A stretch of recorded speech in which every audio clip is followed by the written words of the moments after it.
The night was ink black in the Korangal Valley, the kind of darkness that seemed to press against your chest when you tried to breathe. Rain had just stopped, leaving the mountain air thick and metallic, the smell of wet earth mixing with the faint, unmistakable tang of gunpowder.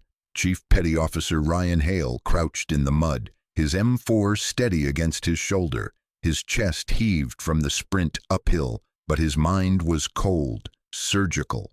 He wasn't thinking about the pain in his legs or the blood running down his temple from the shrapnel graze. He was thinking about the two men still out there, his brothers, cut off and pinned down somewhere in the ravine below. "Chief," hissed a voice behind him, Petty Officer Torres, his second in command, voice trembling. "We're outnumbered. They've got PKMS on the ridge. We can't stay here." Ryan didn't answer right away. He could hear it, the distant, ugly sound of a man screaming. It was one of his, and that sound meant he was still alive. He pressed his radio to his mouth. "This is Ghost 1. I have 2 men trapped at Grid 26 Bravo. I need immediate extract. Danger close static." Then the voice of the JTAC came back, urgent. "Ghost 1, extract bird is 20 minutes out. You're on your own till then. 20 minutes. In this valley." That was an eternity. Ryan's jaw clenched. He glanced back at Torres and the rest of his 4-man element, tired, muddy, terrified, and then back toward the ridgeline where muzzle flashes tore the night like tiny suns. He had a decision to make.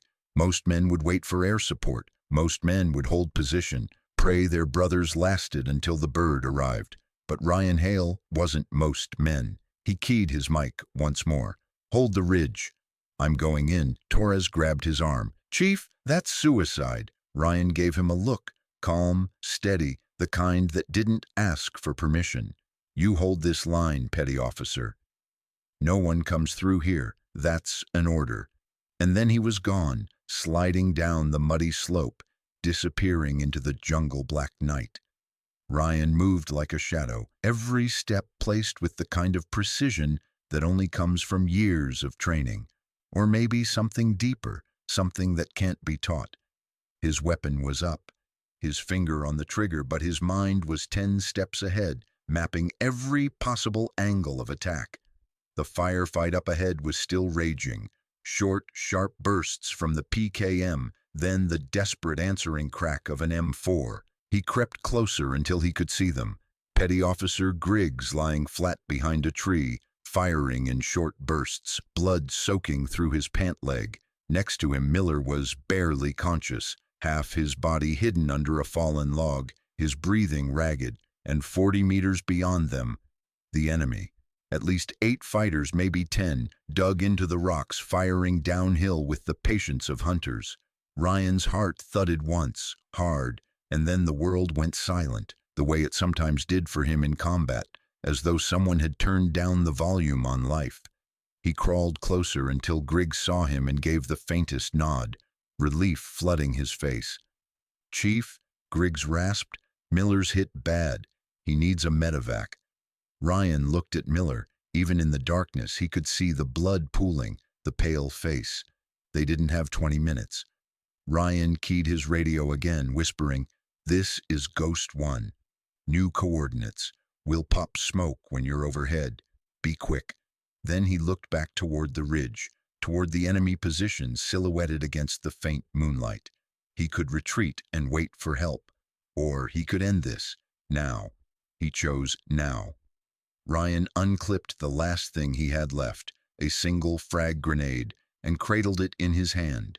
He counted the rhythm of the PKM fire, waited for the brief pause as the gunner swapped belts, and then moved. He sprinted out from cover, closing distance faster than the fighters could react. The first one never saw him coming. Ryan's rifle barked once, twice, 3 times. The man went down. The rest shouted, their fire turning toward him. Ryan dove behind a boulder, pulled the pin on the frag and lobbed it up and over. The explosion lit the night in a brief, brutal flash. And then silence. When the dust cleared, only one fighter was left, clutching his rifle, frozen in shock. Ryan leveled his M4 but didn't fire. Instead, he shouted in the local dialect, his voice like thunder, "Run!" The man dropped his weapon and vanished into the dark. By the time Torres and the others reached them, Ryan had Miller slung over his shoulders, carrying him fireman style back toward the extraction zone. Griggs limped behind him, still covering their rear despite his wound. The medevac bird roared in overhead, rotor wash flattening the grass as the crew chief waved them aboard. Ryan didn't climb in until the others were secure. Only then did he allow himself to sit, back against the bulkhead, chest heaving. He looked down at Miller, still alive, thanks to those impossible 20 minutes, and allowed himself the faintest of smiles.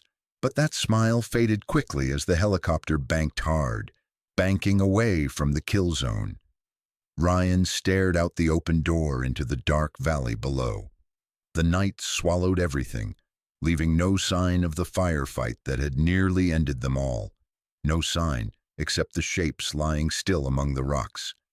He closed his eyes. He knew what he'd see if he looked too long. 2 enemy fighters he'd dropped on the way to Miller, 2 more near the ridge. They were the reason his men were breathing right now. But they were also just men. Sons, maybe fathers, and Ryan felt the weight of that truth pressing down on his chest like body armor. The bird touched down at Bagram 20 minutes later. The medics rushed Miller off the ramp, Griggs limping after him, his face pale but defiant. Ryan stayed seated until the crew chief called his name twice. When he finally stepped onto the tarmac, the night air was cold, biting, and suddenly, with the adrenaline gone, every bruise, every cut, every ragged breath hit him at once. He dropped to one knee, not out of weakness, but because his body was reminding him he was still human. Torres jogged up beside him, helmet under his arm. "Chief, you good?" Ryan looked at him, at the mud and blood smeared across both their uniforms, and nodded once. "Yeah," he said, his voice low. "We're good. We're all still here." It wasn't much of a victory speech, but Torres didn't need one. He just nodded, jaw tight, and walked with his chief toward the dim glow of the barracks. 3 days later, the valley came back to him in a different way. The team was called into the ops room for a debrief, but instead of the usual low-level staffers, 2 officers in starched uniforms were waiting for them. One was a commander Ryan had never met. The other was a CIA liaison, clean-shaven, quiet, with the unsettling habit of watching every man in the room like he was taking inventory. They played drone footage on the screen, grainy, infrared. Ryan saw himself, a small white heat signature, charging the enemy position, saw the blast from the frag grenade, saw the moment he carried Miller over his shoulders through a storm of tracer fire. When the footage ended, the room was silent. The commander cleared his throat. "Chief Hale, your actions in Korangal prevented the capture of 2 U.S. servicemen and saved at least 3 lives, possibly more. But there's something else." He clicked to another slide. Satellite imagery. The ridgeline Ryan had assaulted wasn't just a random enemy position. It was a command post, one that had been coordinating attacks across the entire valley. Ryan frowned. "So what are you saying, sir?" The CIA man spoke for the first time, his voice calm, deliberate. "I'm saying you did more than save your team, Chief. You disrupted their entire network. Our SIGINT guys picked up panicked transmissions right after your assault. They think we hit them with an airstrike. Their chain of command is broken." Torres let out a low whistle. "So Chief just turned the tide of the Valley War with one grenade?" No one laughed, because they all knew what that meant. The enemy would come for them harder now, desperate to re-establish control. That night, Ryan sat alone in the team's ready room, staring at the orange glow of the single lamp.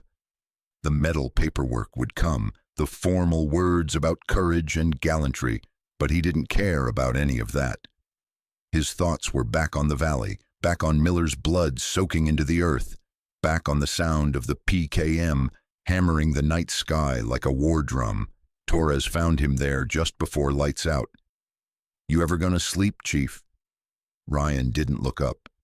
"They're gonna hit us back, Torres. Hard. You know that." "Yeah," Torres said quietly, "but we'll be ready." "You made sure of that."